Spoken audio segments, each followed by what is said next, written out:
दुगन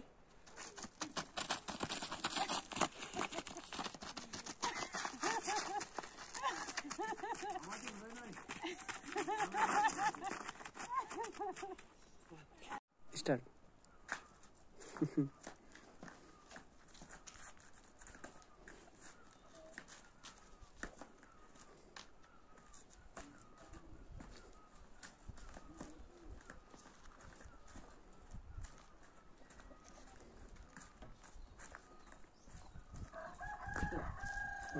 तिरासी 80 81 82 83 अब 84 को पूजा गर्नुपर्ने होला भाइले आइकन उद्घाटन गर्नु पर्यो होइन कहिले गरौँला त जे हो कहिले गर्छन् तपाईँ यहाँको त जिम्मेवार मान्छे हो त ढकनी हो होइन हेलो नमस्कार आज म मेरो ज्येष्ठ नागरिक आदरणीय अभिभावक विद्यालयको प्राङ्गणमै उहाँसँग मेरो बडा सोकाली गर्ने मौका मिलेको छ।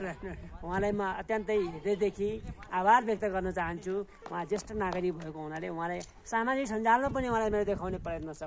उहाँ एउटा युगको मान्छे आज यो वर्तमानमा आएर पनि एउटा खुसी व्यक्त गर्नुभएको छ। के छ अहिलेको अवस्था र पहिलेको अवस्था मलाई कस्तो लाग्छ? उइला क्या थियो क्या खाउँ क्या लाउँ त्यही खायो भयो त्यही लायो भयो के भन्छ नि त सुन्नु भएको छैन? अब यो व्यवस्था राम्रो थियो पहिला व्यवस्था कुरा गरौँ भने बसेर बुढिनिखेर भयो जानिखेर भयो उहिले के असल जन्मिया हुने थियो हो अनि उहिले जन्मियो अनि अब नेट ठिक हो। कस्तो लाग्यो त अहिलेको व्यवस्था ठिक लाग्यो उहिलेको व्यवस्था?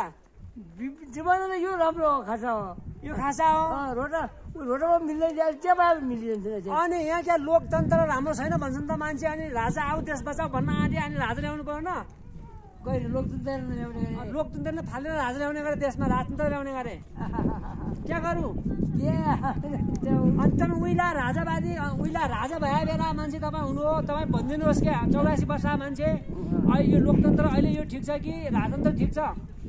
अहिले कुरा गर्ने हो भने जनतालाई ठिकै त हुन् उहिले फलानाले खाल्यो फलानाले खाल्यो यस्तो गरेर ल्यायो उठो गरेर ल्यायो अनि फलानाले रुपियाँ खायो त्यहाँ तिन कुरा चाउहरू जग्गाहरू के गरौँ त अब?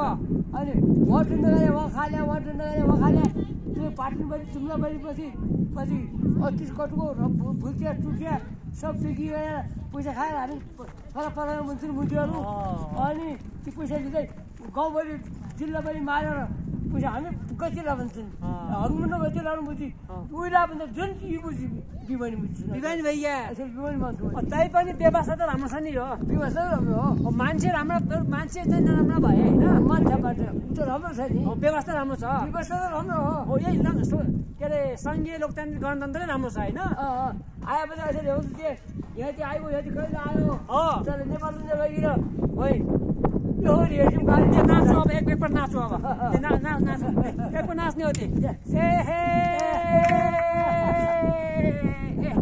उता हेर्ने 84 वर्षको मेरो वृद्ध अभिभावकसँग म अति रमाइलो गरेर आएको धेरै खुसी व्यक्त गर्न चाहन्छु। यहाँहरूलाई तपाईँहरूको यो छोटो कमेडी नाटक कस्तो लाग्छ मन परे लाइक गरिदिनु होला नत्र चित्त नदुखाइदिनु होला। यहाँहरूलाई नमस्कार।